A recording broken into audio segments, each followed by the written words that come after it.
So the City of Phoenix, along with planning, development, the fire department, we just really want to kick off this water safety event, just highlighting really the dangers around any body of water. We know the statistics. Unfortunately, we have fatalities every year. We like to think that they're preventable, all of them. So we really want to highlight some of the areas that we want to pinpoint on as we enter this season where we see a peak in some of these tragedies around water, to really highlight what we want people to pay attention to. Obviously, constant supervision of your children is first, it's paramount. That's where it all starts. Know where your children are at all time. That's where we're going to keep them safe. But because we know human error can enter into it, the way we can keep our children safe is by creating barriers around not only the pool, but the home. So the toilets, we have fatalities where children get actually into a toilet. They can't lift themselves out. Make sure you've got a safety latch on your toilet. Bucket of water. Believe it or not, we've had fatalities in the city of Phoenix where children, unfortunately, they're top heavy. They get into a bucket of water and they can't push themselves out. So remember, that's that constant supervision and being aware. Do I have any body of water? Not only a pool, but a play pool, a bucket of water, the toilets in your home. All of that stuff is dangerous. So as this water pool safety season kicks off, it's just another time for us to really stress the reminders of how you can keep your home and your children and everybody safe. So we've got planning and development to talk about how really the stuff you want to look for as far as keeping that home safe. And we also have a story today of a parent that never thought they would be in this position, but fortunately their child is here with us, happy, healthy, but it's just one of those where you never think it's going to happen to you. So that's really what we want to stress on that. So I'm going to turn it over to planning and development to talk about simple ways that you can keep your home safe and what we look for as far as barriers around your home and your pool and all that, just to make sure that you can keep it safe. Thank you. Hi, good afternoon. I'm Angie Holdsworth. I am the Public Information Officer for Planning and Development. And I have Don Counselor here. He is our inspections field supervisor. So he's part of understanding the inspections that go along with pool barriers pretty much on a daily basis. And that's kind of where some of this maybe starts to begin. There could be pools that don't have all the safety measures and all the safety codes up to par. People modify them sometimes after those inspections, and if you were to move in and buy a home, you may not realize that there's a danger there. So the importance of really understanding what the codes are and why we have those codes is important when you look around your yard and as your pool fence maybe gets older, to realize what it takes to maintain that safety. And Don Counselor is going to be able to show you some of the features around the house. And he can talk to you a little bit about, why it's so important to understand what's behind the code in terms of water safety. And Don, I'll give you an opportunity if you want to say something here. And Don, just tell your name and spell it for them and what your title is. You can come up closer to the microphone. My name's Don Counselor. Last name is Councilor. I'm with the City of Phoenix. I am one of 4 general inspection field supervisors. We handle all inspections, anything permitted residential-wise. When it comes to swimming pools, Arizona state law code is more restrictive than the international code, and therefore we adopted the more restrictive when we adopted the pool code. Our pool fence requirement is 5 foot instead of 4 like the international code. It depends on each house. Sometimes you're moving into a rental property. If you have code issues, give me a call. If you're throwing a big pool party, I highly recommend hiring a lifeguard to sit there and watch the water, make sure that no one's at the bottom of the pool. We can't stress enough, once we do find out a house, it's the homeowner's responsibility to maintain the barriers. Sometimes the barrier's taken down, as long as it's put right back up, hopefully no one's injured, but it is the responsibility of the homeowner to maintain all the barriers once we sign off on the house.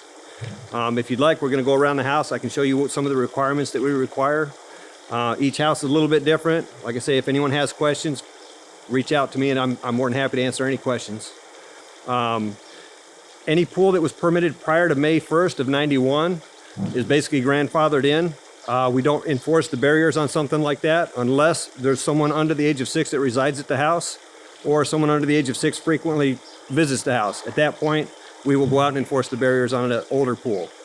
Any pool permitted after May 1st of 91, all these barriers are in place when we sign off on the pool, and they're required to be maintained by the owner.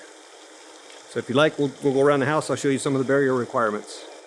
Let's do all the interviews first, and then we'll walk around with you, okay? Is that all Okay? right, Don? Yep. All right. Go ahead and introduce Terry Buck then. Terry, gracious enough to come share a very difficult story. Yes, he was 11 months old at home with his father. I was at work, and he was left unattended by our swimming pool and fell in. No one is really sure how long he was underwater, but when my ex-husband pulled him out, he was not breathing and he didn't have a pulse. His dad tried to dial 911, but was wet and couldn't get the phone to work, so thankfully ran across the street to our neighbor who had had one CPR class 10 years before when her children were young. She laid him on the carpet in her living room and started CPR, and within about 3 minutes, he took his first breath. First responders were there within 6 minutes of the call and took over the life-saving measures and got him to the hospital, and he's fine. He had no neurological damage. He was home within 4 days. And so that's our story. Tell us about going through that process. How did you feel when you found out, and then you found out that he was going to be okay? Well, when I first got the call, it's every parent's worst nightmare, I think, to hear that their child's fallen in the pool. I don't really know how to explain it. That was 6 years ago, and I relive that day all the time. It's something that will never go away. The fact that he's fine, completely no neurological deficits whatsoever, is just a miracle to me. Excuse me. If my neighbor hadn't been home, the story might have turned out very, very differently. So CPR is just so hugely important for every parent or every adult who's around children. I mean, you just never know when you're going to need it, and it saved his life. What would you tell folks who have pools, may not have a fence, or they think that they're watching? You really got to pay attention when kids are in the pool. Yeah, you can never look away. Pool fences are great and pool covers are great, but nothing replaces the watchful eye of a parent. It's one of those things you just cannot. I mean, he's 7, and even in the tub,